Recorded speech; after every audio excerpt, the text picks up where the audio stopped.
Today I'm speaking with Steve Ghikadis. Steve, thank you so much for joining me today. Yeah, thanks, Tim. It's always great to see you. Yeah, it's great to see you. And you've actually been on the channel before a year ago. I was so glad to have you there and just to hear your story. You have some very cool insights and some very needful insights for some of the stuff that we're going through in the community. But before we get into any of that, I'll just give a quick bio. Steve and his wife live near Windsor, Ontario in Canada, and they have 2 kids. He is an active member and a chapter ambassador for Humanist Canada. He's an active ambassador for Recovering from Religion. He has a Bachelor of Arts in History and a Bachelor of Education in primary and junior grades. In 2024, this is really cool, he was awarded the King Charles III Coronation Medal for significant contributions to his community in Windsor and Essex in Ontario, Canada. He was raised as a freethinker and has been married to a Christian for over 10 years. He and his wife believe in the importance of bridging the gap between believers and non-believers, and their 2 young children are being raised in an interfaith household. And the reason we're here today is he's also an author. Congratulations on all that. But this is the big one. He's the author of a new book called Humanism from the Heart. And in that book, he explores what it means to build bridges of understanding in our world where we're so divided by our conflicting beliefs. And he shares his transformative journey from struggling with religious apathy and growing resentment to embracing secular humanism. And his book tackles the complexity, again, of interfaith relationships, rebuilding trust, and fostering mutual understanding. I'll have the link for that book for Amazon beneath this video. Please go check it out if you'd like to. And also, if you'd like to see our earlier interview where he shares just his story of his interfaith marriage, you can click that link as well, see that other interview. But before we get into your book, Steve, and your story, could you just tell us more about yourself and some fun things? Yeah, for sure. So yeah, like you said on the last time we had a meeting, I talked about more of my story and where I kind of came from, and I can kind of recap that just in maybe a short little snippet so people can hear it, and then if they want, they can check out the other video. I'm constantly getting messages from people who have watched that video, and they've just reached out to me, and it's just been really cool to have that experience and to continue to have those conversations with people. Yeah, that's amazing. But basically, yeah, like I was raised as a free thinker, accidentally, I always say, by my mom, Anita, who didn't realize that she was doing the best things possible, which was, allowing me to experience different belief systems, hear different stories, not label me, because putting a label on somebody kind of enables them disables them from kind of knowing what it is that they are defending. Right. If you're labeled Christian, you don't really know what that is. You tell people I'm a Christian and they ask you about it. You have no idea. Right. So just leaving people unlabeled is a little bit of a good start to and allowing people to pick their own and just build their own background and belief system. So I had all these things working towards that. And basically, I had gone through the majority of my life just as an atheist, like someone who just doesn't care one way or another about religion. And a free thinker. And I joined the Masonic Lodge when I was 21, I think, because it was a promise to my grandfather. And I didn't realize how religious it was. And they said, you have to believe in a higher power. So I said, well, I guess if I walk under power lines, there's a higher power than me. So I guess I can say, sure, I believe in a higher power. And they let me in.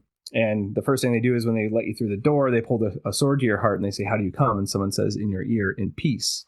So I'm like, in peace? So they remove the sword, they bring you over to this altar, and they kneel you down, and they say, who do you put your faith in? And someone whispers in your ear, in God.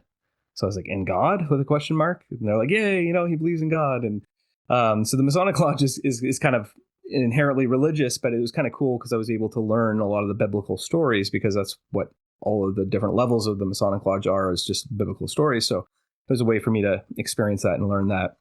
And I asked for a demit at one point, just saying, I don't believe in a higher power, so I can't really belong to this organization.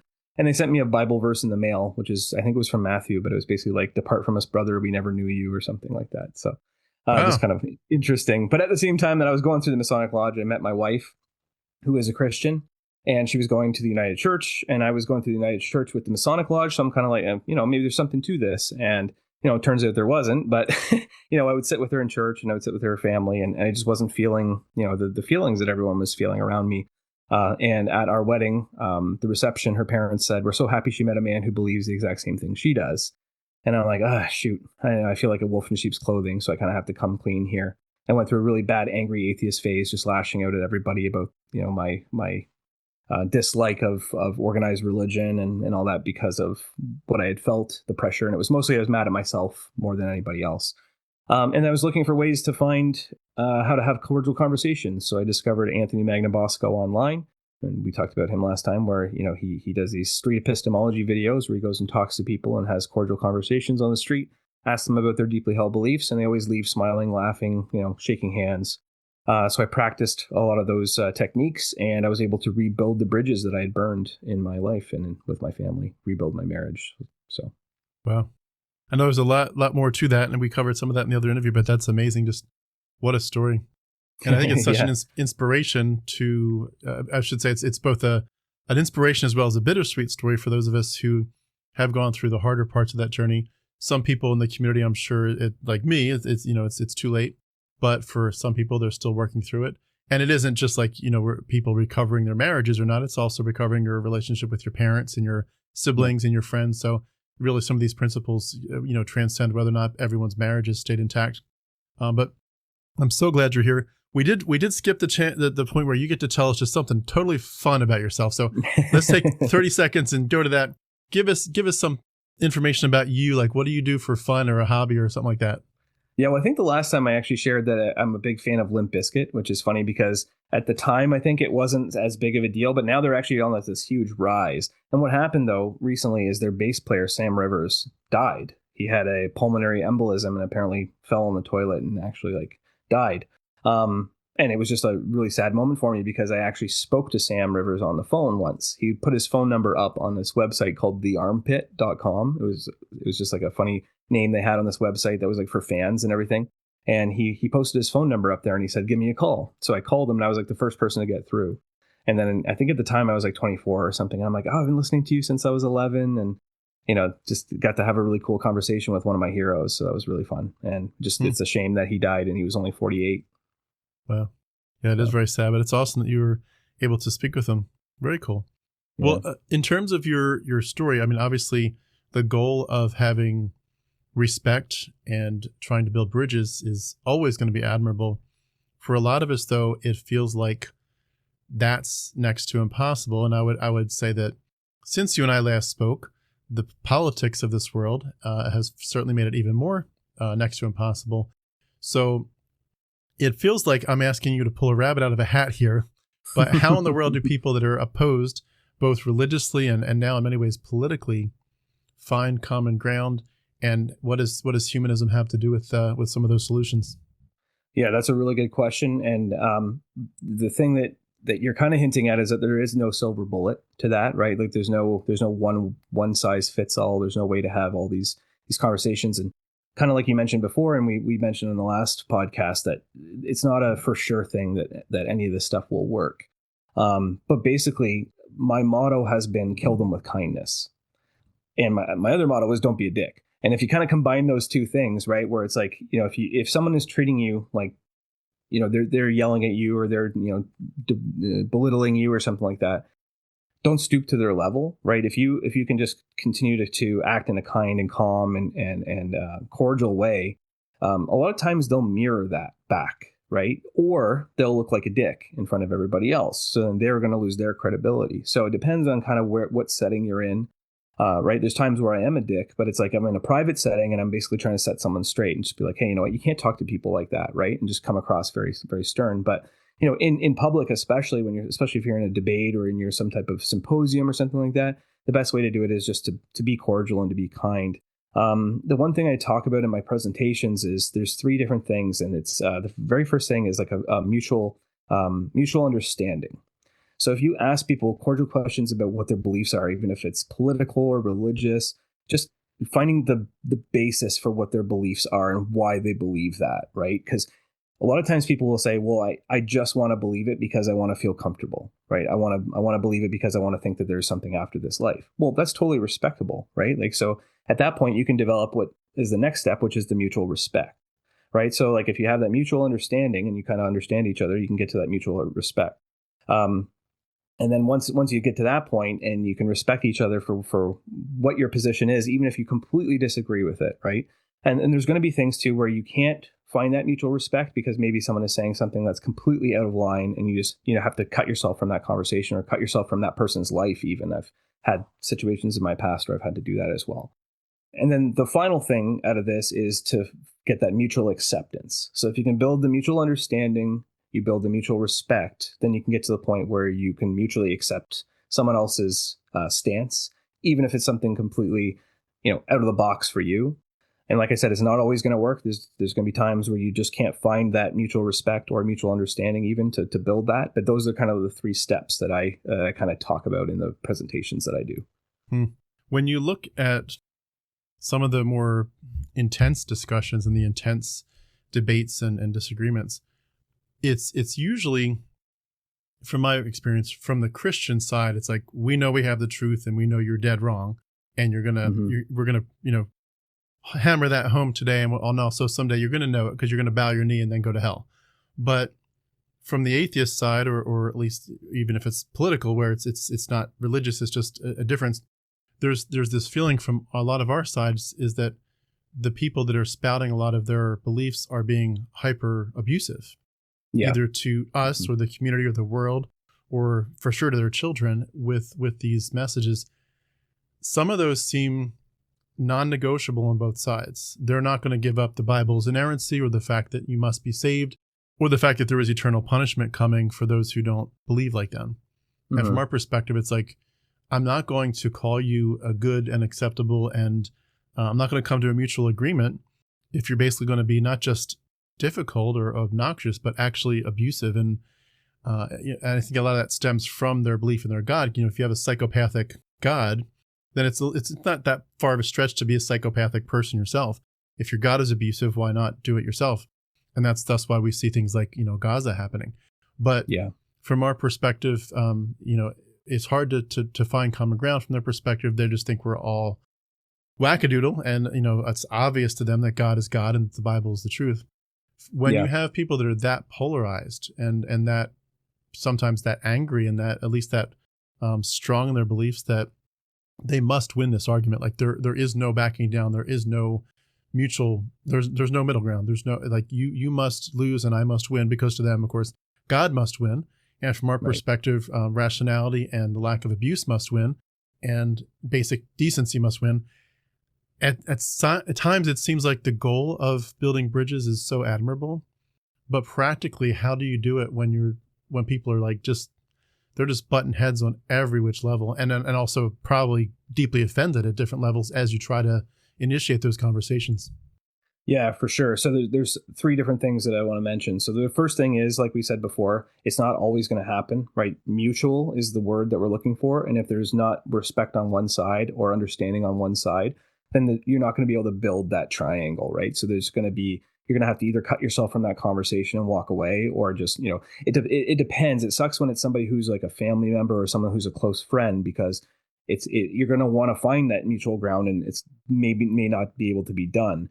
I actually had in my book, there's a chapter called "There Is No Hell, Be Kind Anyway," because that was on a shirt that I was wearing, and I was out in public, and this guy came up to me and he was like, "What do you mean there's no hell? I should just punch you in the face." And I'm like, What do you mean? He's like, "Your shirt says there's no hell." I'm like, "Well, my shirt says to be kind. Like, what does the Bible say about hell?" And he goes, "I don't know. I haven't read it." So, it's really funny because a lot of people will spout these beliefs, but they don't really know what the basis of the belief is, right? So this is kind of where street epistemology comes into play, where you can use your Socratic questioning to say, well, how do you know this is true, right? Because if someone's saying, well, you're going to go to hell, like, oh, okay, I understand that you think that, but why do you think that's true? Right. And then maybe they've never even been asked that question before. Maybe they actually have to sit and think about it. Right. And you can even say to them, like, I don't need an answer today. I'm just curious as to how you know this is true. Right. And if you can come at it with a calm, confident position, right, like the con and con man is actually confidence. Right. So if you can come at people with confidence and ask that question and just be like, yeah, like I understand people keep saying this all the time, but do you really know why they're saying this? Do you know where this is coming from? What does the Bible say about hell? Because really, the Bible only says the gnashing of teeth. The whole idea of the whole hell that we see is from Dante's Inferno, right? So a lot of the things that are the mythology behind it are all based on a different story altogether and nothing to do with the Bible. So if you want to show people that they don't really know what they're talking about, or that they have a misunderstanding of what it is that they're actually approaching with, you can use the Socratic method to answer, or to ask them those questions to get them to answer. And you can put a pause on it. You can say, you don't have to answer now. Maybe we can catch up later in the future and we can have this conversation. Or, and I always try and thank people for the conversation, even if they say something that's really nasty. I'll say, well, like, I really appreciate you having the conversation with me. I've learned a lot from you. Maybe you've learned a bit from me, and maybe we can continue this conversation in the future. I got to admit, you're a lot more hopeful for those conversations than I feel like I've been, and that's probably just because of my experiences. Yeah, I know. I hear you. I do feel like I'm at a spot too where I have to admit I struggle with the fact that I want to be a culture changer, and I feel like in many ways, what's at stake in our world, both in terms of Christianity as well as the political front, is really it gets to a point where you're sort of a fighter. You're not a fighter in the sense that I'm running for an office or anything, but you're kind of a fighter in the political ideology world. And you really do want to say, this world is not going to be healthy until we move away from Abrahamic religions and probably some of the other ones.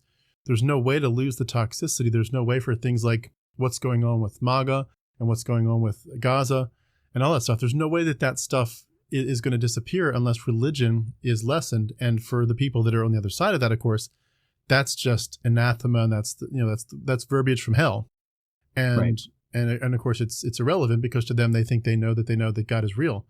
And so if you're trying to do the conversations, but also you're trying to change the world and say these religions basically need to die before we end up having a better world. Like, our world is just never going to get better. We are permanently, as a world, filled with religious cancer until it dies. And so you have to be bold and a bit brazen in those messages.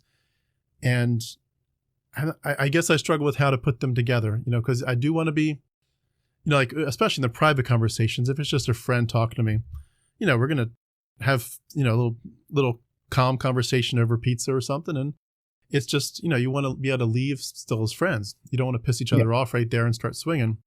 But on the broader scale of like your platforms, you got to make some big statements, like Christianity is psychopathic. Christianity is a living nightmare. Christianity is toxic beyond belief. And when you say that stuff, you're being very real and very honest and very precise with surgical precision. But that's going to offend the hell out of them when you say it that way. Yeah. So where do you toe the line on that?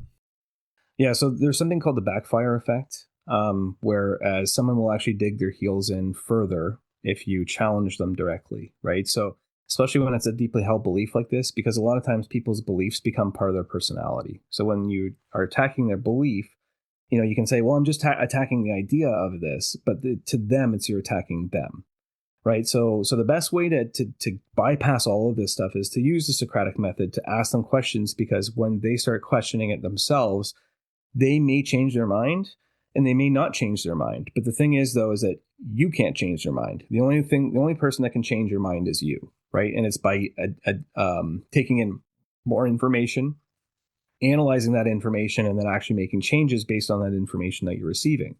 So if you're just receiving negative messages about yourself, you're just going to feel like this person has no idea what they're talking about. They're evil because they're completely against me. Whereas, I approach it as, I'm an atheist, I'm a humanist, but you know what, I understand where you're coming from, and I want to know more about what your ideas are and why you think this way. Because, when you're asking people questions, a lot of times, like I said, they've never analyzed this before. So they go, well, why do I think that the Bible says people are going to go to hell? Like, what is it about the Bible, right? And maybe it'll encourage them to read it.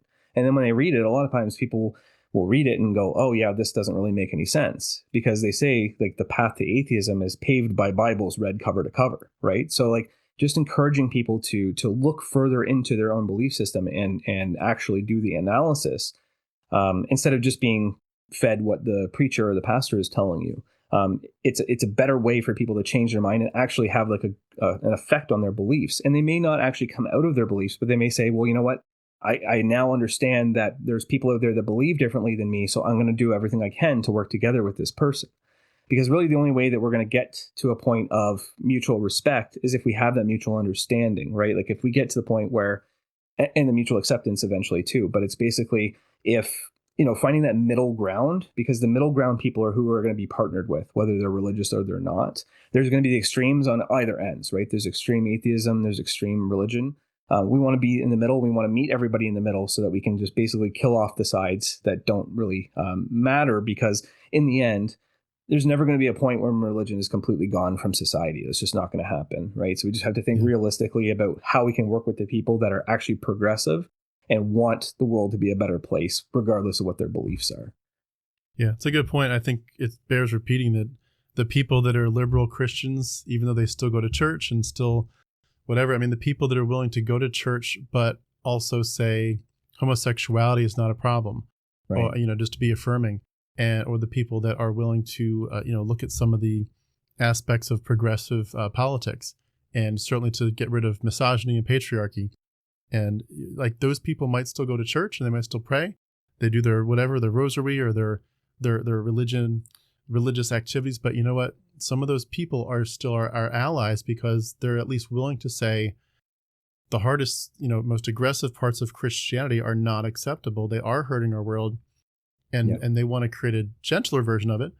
I think it's still, from my perspective, it's still just another version of mythology, but it's kind of like, a train ride. Some people know that the last stop is the last stop, and that's a scary stop to them. They need to get off at the one or two beforehand.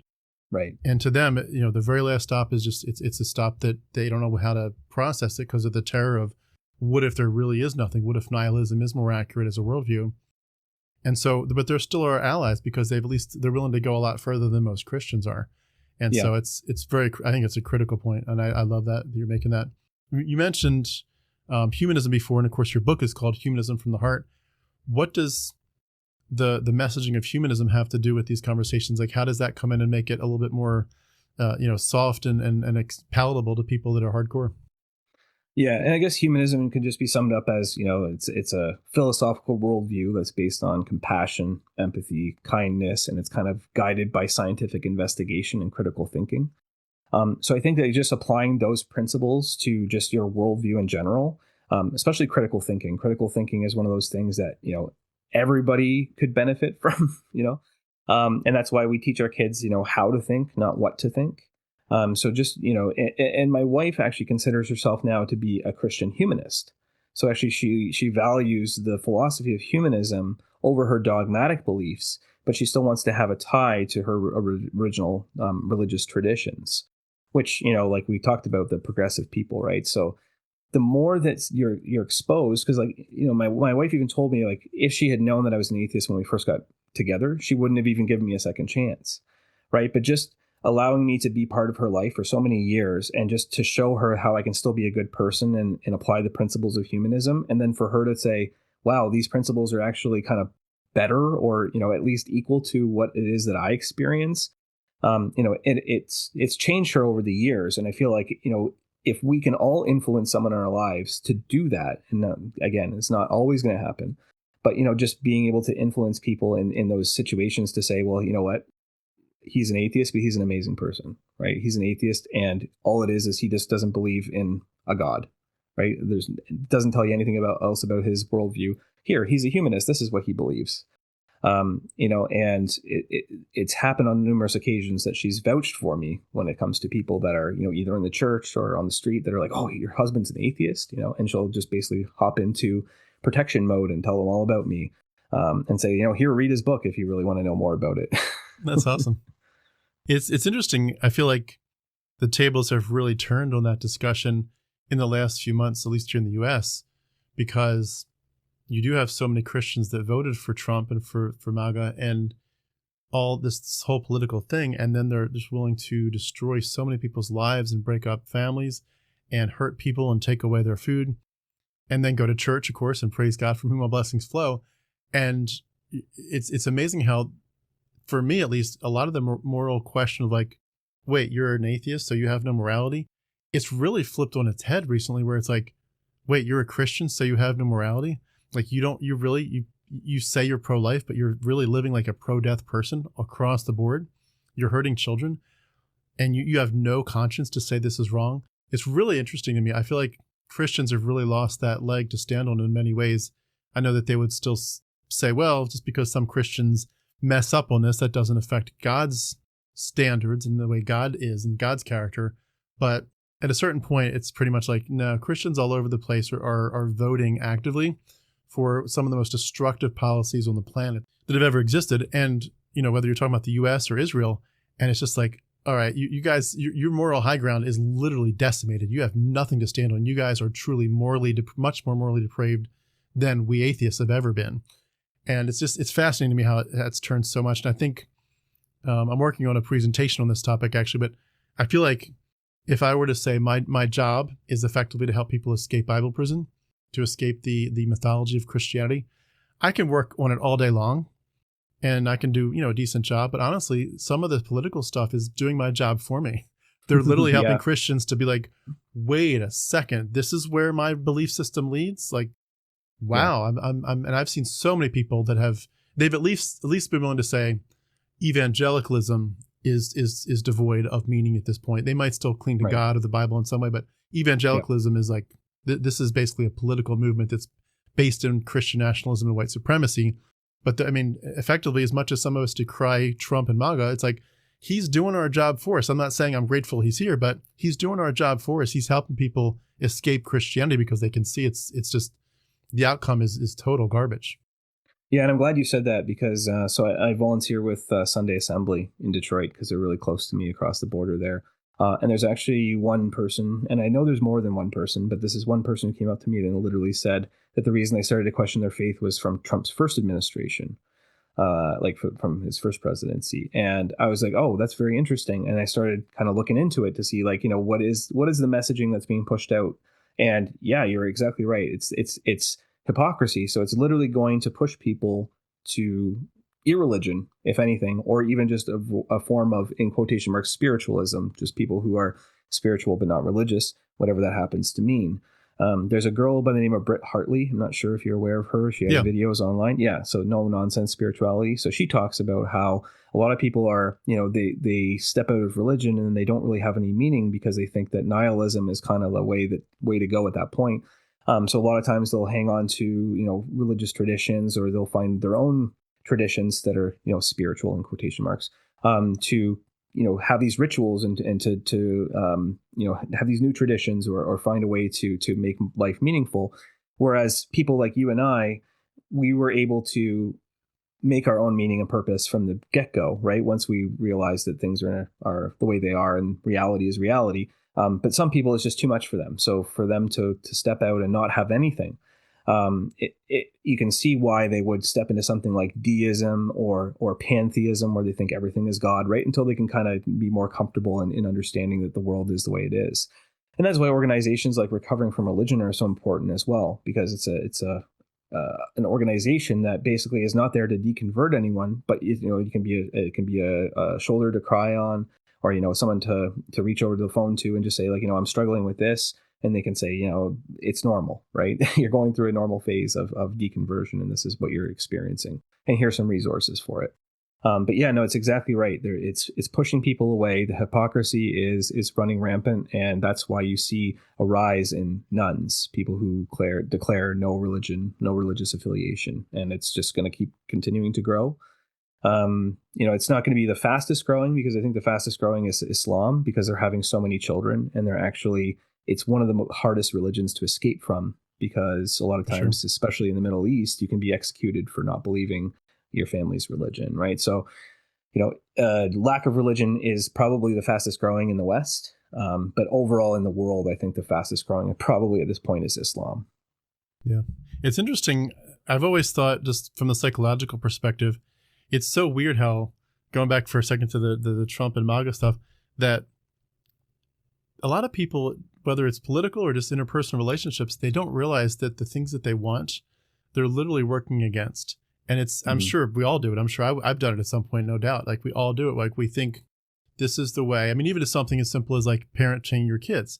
You think, okay, I want my kids to help put away the dishes or to brush their teeth at the right time. And I want them to not do it with a big fuss. I don't want them to fight. Like, brushing your teeth is important. Your teeth are going to rot if you don't.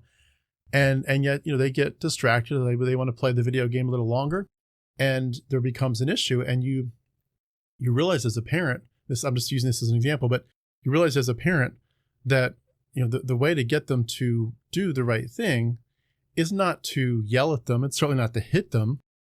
You need to be clear in your instructions, but also that the best path forward is to build the tightest bond with them so that there's a respect, so that when you say this, they know that their autonomy is intact, but also the relationship that they have with you matters. And when it's amazing when you give kids a true safety, like a long-term safety, and you work on building the relationship and they just know you're there for them and you've got their back and you love them and they're utterly safe in every which way. You start to see as they get older and the maturity is there, that they're willing to be more helpful and loving and caring, not because they have to or because you yelled at them or because you're just a threat, but because they actually respect you and care about you. Right. And a lot of parents, you get the sense that they just don't get that. They're like, no, I need to beat the shit out of my kid to get them to obey. Right. And it breaks your heart to know that that's, happening probably all over the place. But in a similar sense, it's like you have to have enough self-awareness to say, and I'm not saying I have enough self-awareness on everything. We all have to learn this. It's a learning curve, but it's an invitation, I think, for all of us to say, in what way am I aiming for certain things and my actions are literally undercutting it? I'm saying I want a good relationship. I want mutual respect or whatever it is. And you're literally like saying I want it and you're undoing it with your actions at the same time. And I bring that to Trump to say, I think Christian nationalists are saying, we want this to be a Christian nation and nothing but a Christian nation. We certainly want it mostly, staffed by white guys with beards. And, we want, that's the future. That's the future. We want, leave it to Beaver. Leave it to Beaver in every neighborhood. And it's like, you don't get it. Like, you don't realize when you push for what you want, the way you're doing it, you're making everybody sick of it. And everyone's like, if that's the future, like we're literally already done. Like you didn't even finish the job yet.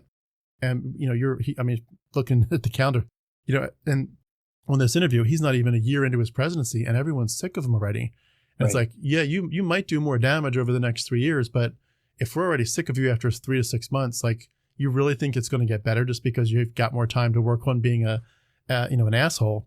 And it's just, it's amazing how it works. But I love what you're saying. And I feel like I'm all over the place, really. I'm torn very much about how to have those discussions because I also know that, you have to add in that some people just need time. Like they're just not ready to be unplugged. Yep. I didn't escape till I was 43. So it's like, you can't expect everyone else to be on your timeline, Yeah.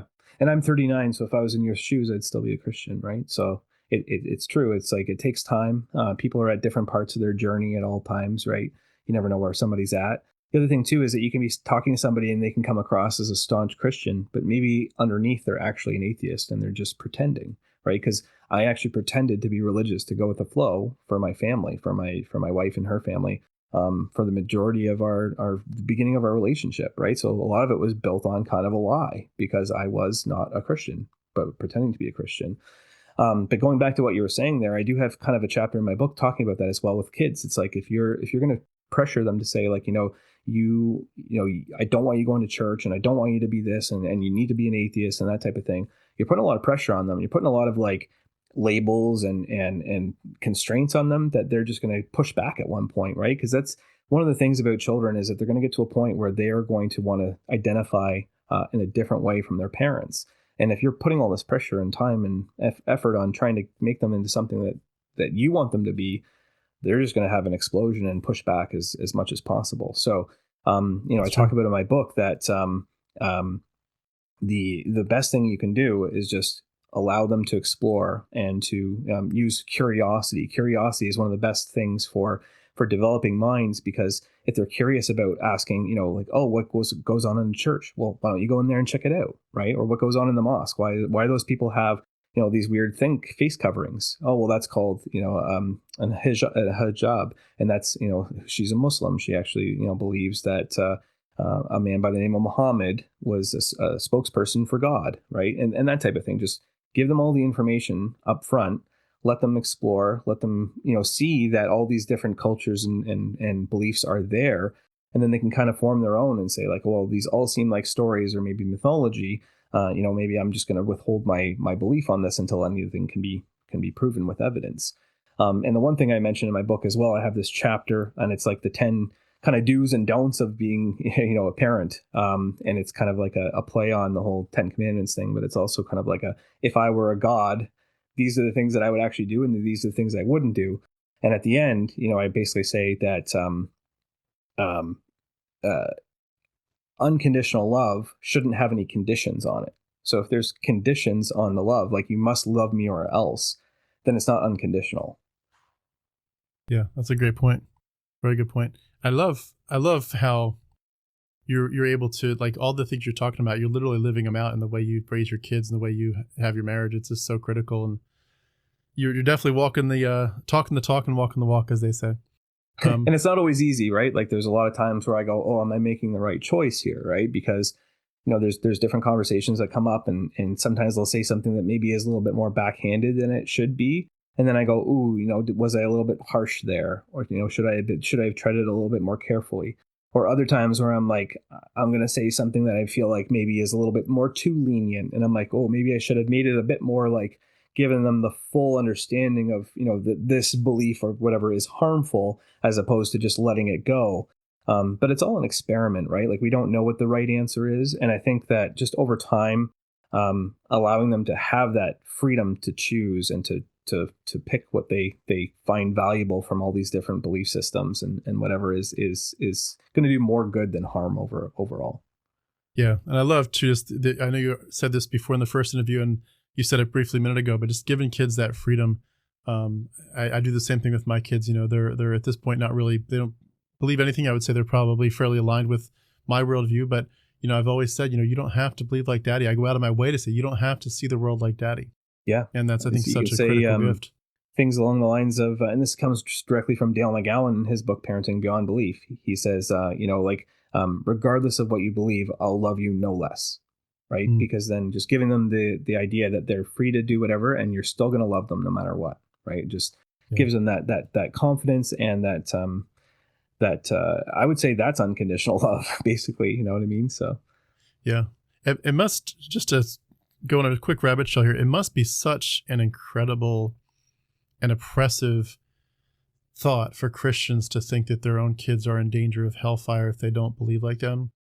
Because when you have little kids that are giving their lives to Christ, as we say, and they're making a profession of faith, you probably have that sense of like, okay, we're in a safe zone here. But if your kids are growing up and they're not doing that, either they never say the words in the first place, or they kind of say it but they're wishy-washy, it's got to be like, oh my goodness, like the clock is ticking. Right. They're, who knows how long, they might outlive me as a parent, but they might not. You never know. And boy, this is scary. They're at the age of accountability, perhaps, and they're still not that serious about the Bible or Christianity. And I can't imagine but that the weight of the world is on you at that point to say, what do I have to do to get them into the kingdom of God, to get them saved? Yeah. And that's just got to weigh on you as a parent nonstop. And I feel like I've got the weight of the world on me in some ways to, make sure that my kids have the freedom. But at least I know that no matter what they choose, they're not going to burn for it. It doesn't matter which religion they're going with or not, or no religion. There's not a burning at the end of it. And I can't imagine. I can't imagine people thinking in the first place that a good father would have created hell or let people go there in the first place and still be a good father. But just if you can get past that and, theoretically, and say, well, no, that's true, but, hell really is real and God is allowing people to make their own choice. It's like, yeah, but you're still in a spot where you just got to get them saved. And wow, that's got to be such a horrible thing to have to deal with. And I there's times where I'll go to church with the family, like, especially if they request it, like, oh, come along with me to this special event or whatever. And one year it was Mother's Day, and we decided to go with my wife, and the sermon was, and I never bring it up afterwards. I never make it a big deal or anything, but the sermon was basically like 98% of kids will leave the church by the age of 18. And only like 2% of them return and stuff like that. And it was just like the shock and horror of the crowd, and people like, oh, and then, and the sermon was actually really good, because it was basically like, just let them go, let them experience, like let them figure it out and whatever, because the more you push them, like you said before, it's just going to push them away, right? Like the more you try and push and anchor people to things, it's just going to have the backfire effect that we talked about before. Yeah, for sure. I was curious, you mentioned street epistemology before. Have you been able to have many conversations where you've been able to get very far with that line of thinking and discussion?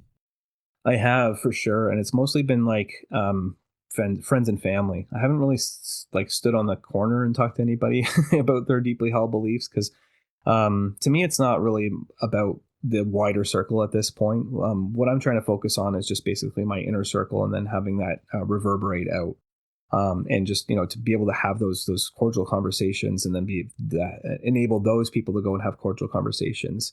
But yeah, at the interfaith symposiums that I've done, I will usually talk about one side of things, which is like the facts and the evidence and everything when it comes to whether or not I believe that there's a God or whatever.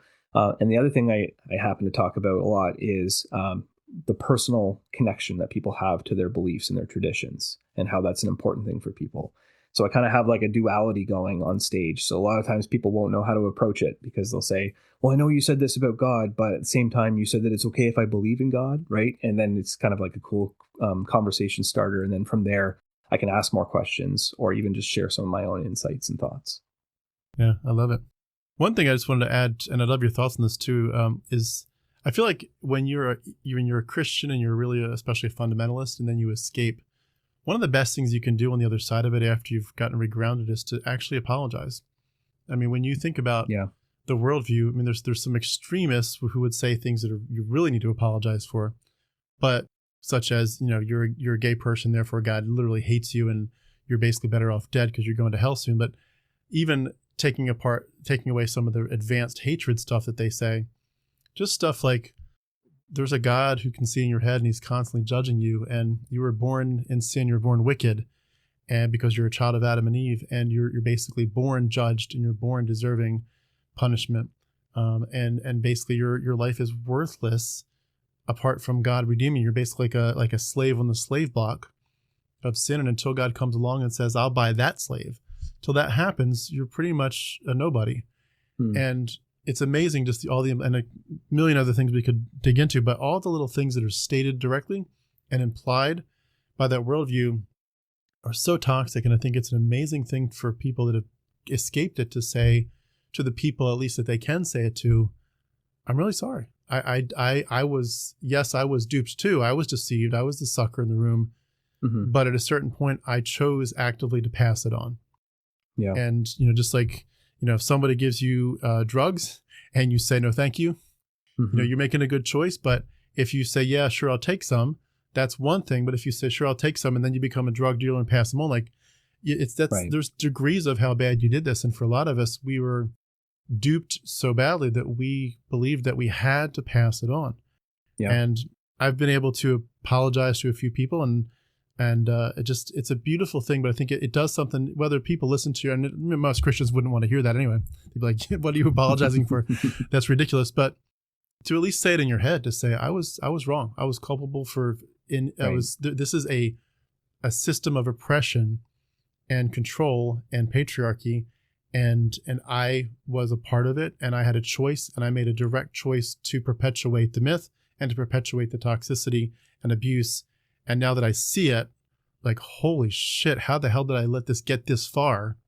Yeah. But like, you commit yourself to saying, I'm never going to be part of this again.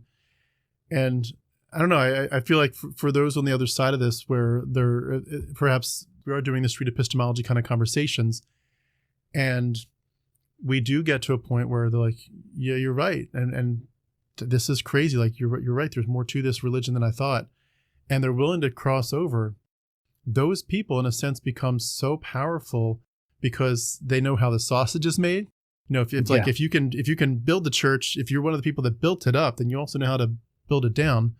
Right. But you know how to be humble enough to say, like, wow, this is really, really bad. And I think that transcends a lot of conversations, not just religion, but even stuff like, if you used to spank your kids, and now you realize, oh my gosh, like I'm so big into thought autonomy, but I didn't preserve their body autonomy. Right.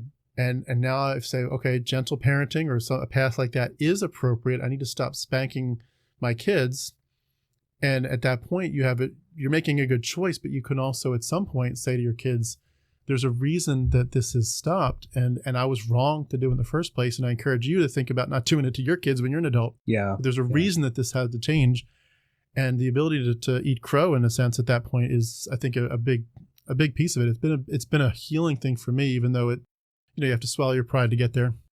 Definitely. And I understand why, people would feel bad for being in that situation. But I also want to say that um, it's it's not your fault, right? You're a victim. You're a victim of bad information, and it's not something that you had any control over, and it's something that you thought was true.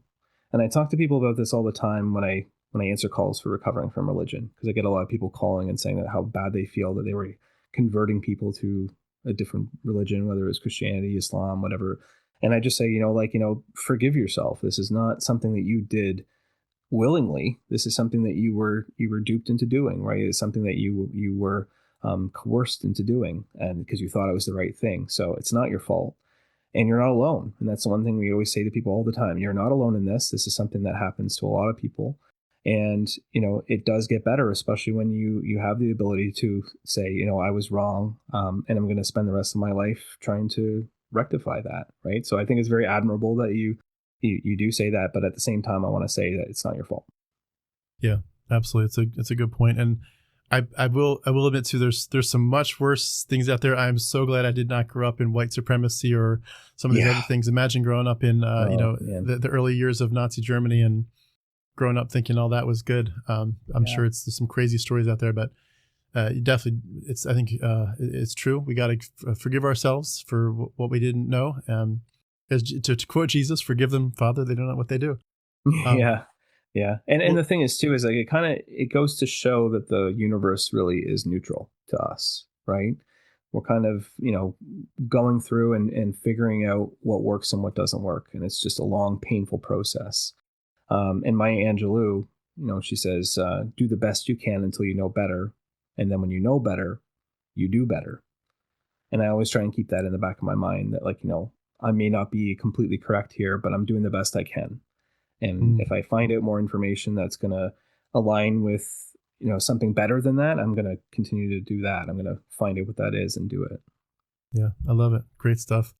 Can I ask, just taking a slight personal turn, with your conversations with your wife and perhaps your parents or in-laws and so forth, the people that are sort of in your inner circle, what would you say are some of the best conversations you've ever had, and how when you look back at them and sort of reflect on what happened, what is it that made those certain conversations where maybe you've already kind of had those conversations, but you're still kind of just going nowhere, and all of a sudden there's a breakthrough? Was it just the passing of time, or you did something respectful, or was there any other clues that made you think that there's a reason that there's progress being made here? Yeah, and I think it was a combination of all those things. The time definitely was an aid on my side, because I came out as a non-believer probably 6 years before I started having the cordial conversation.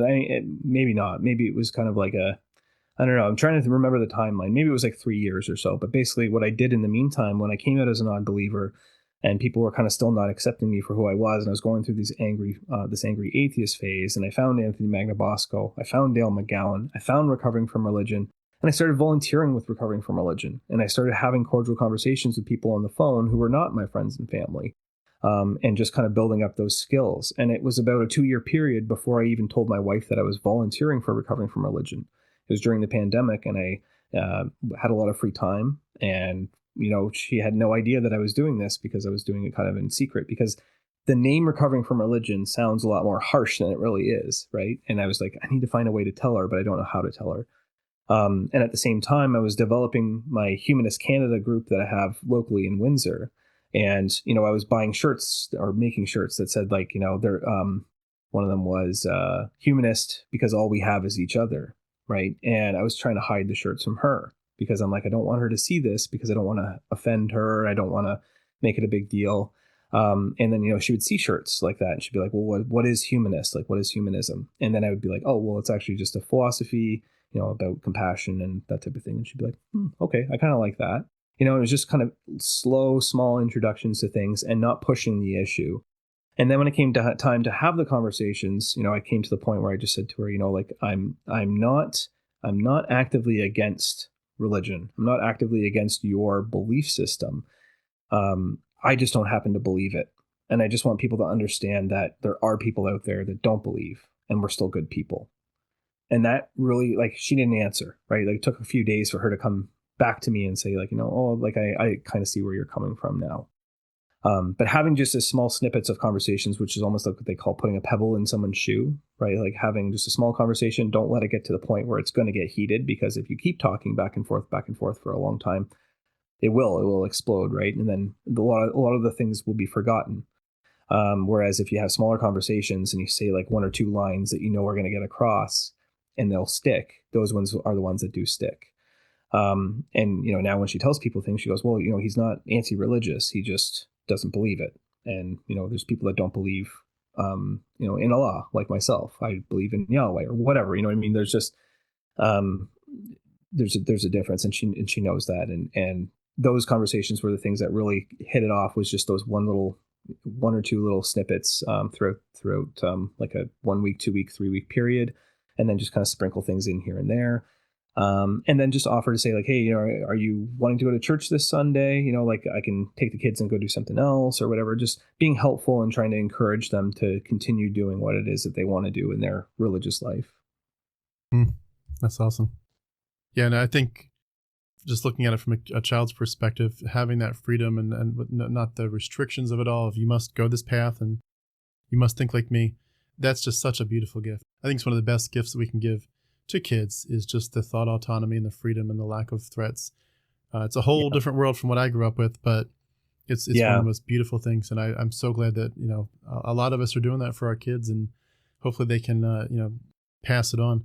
It's interesting too, that you have this sort of two different groups of kids. I'm thinking in my mind of like the kids that I just described, where they grow up kind of free to think what they want and make their own choices. But like you said, the kids that are growing up not free, and then they're leaving anyway.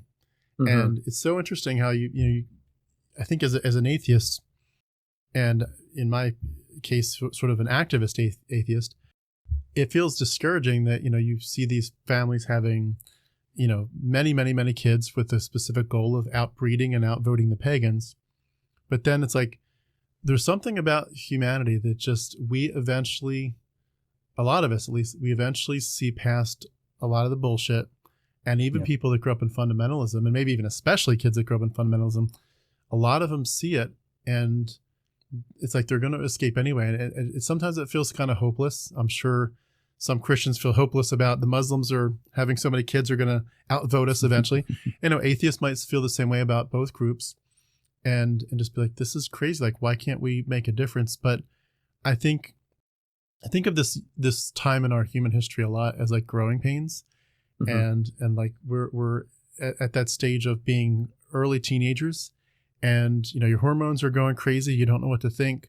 You've got friends of all kinds, and your body's changing, the world's changing, and you're not getting enough sleep, and you have no idea, and you change so much in those years from like age 10, 12 up to 16, 18, 20. You change so much. It's like you reinvent yourself over and over. Yeah. And until you're like 20, 25, 30, you're not really like solid and stable. And I feel like if I could borrow that metaphor in a sense, we're like our universe and our culture and our politics, even our religion, we're like these pre-teens that we're trying to be so overconfident in ourselves and act like we're adults, and we know almost nothing about almost everything. Yeah. And it's like we're in a growing pains kind of world. But that also inspires me, again, like they say, big doors move on small hinges. You never know what little conversations you have, whether it's, my YouTube channel or your, conversations with people, like epistemology questions. You just never know how that one question is going to change their life. And in turn, they're then going to have kids, and they'll affect their kids positively. And I want to do my best, knowing that you never know, what seeds that you scatter that are or are not going to become the trees that will be the shade for the next generation. But you at least got to try, you got to do your best. Yeah, for sure. And I totally agree.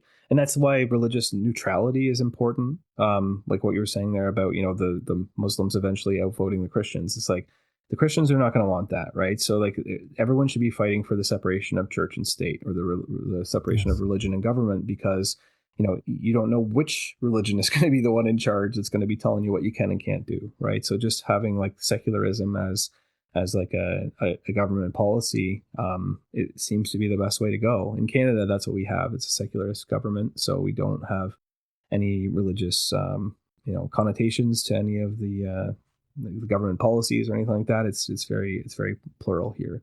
Religious plurality is a big thing, and hopefully that will, trickle over the border at some point. I hope so.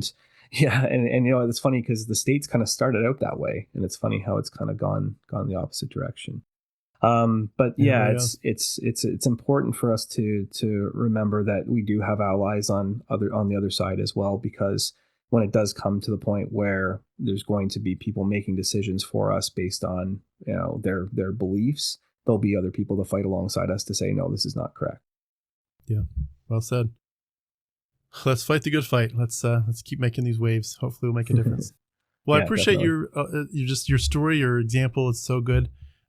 In terms of your book, I haven't read it yet, so I apologize. I can't necessarily pick specific questions from specific chapters.